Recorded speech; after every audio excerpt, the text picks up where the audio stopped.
Alpha public school, Indian oil petrol pump के सामने, Raipur road, Mungeli.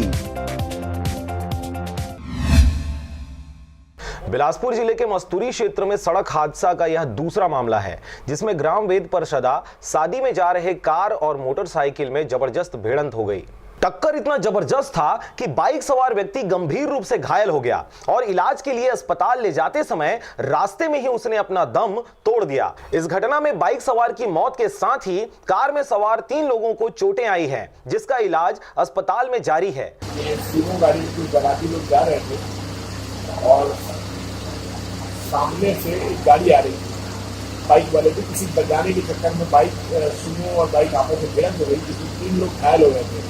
तो उनको भी तत्काल मौके ले गए थे। तो वहाँ पे अपोलो अस्पताल में एक की मृत्यु हो गई है। अभी उस संबंध में संबंधित थाने द्वारा कार्रवाई की जा रही है। बाद में घटनास्थल यहाँ का होने से डायरी खुद दी जाएगी, हम लोग यहाँ की देखना कार्रवाई करेंगे। मस्तूरी से नागेंद्र टंडन के साथ ब्यूरो रिपोर्ट, RJ रमझाझर।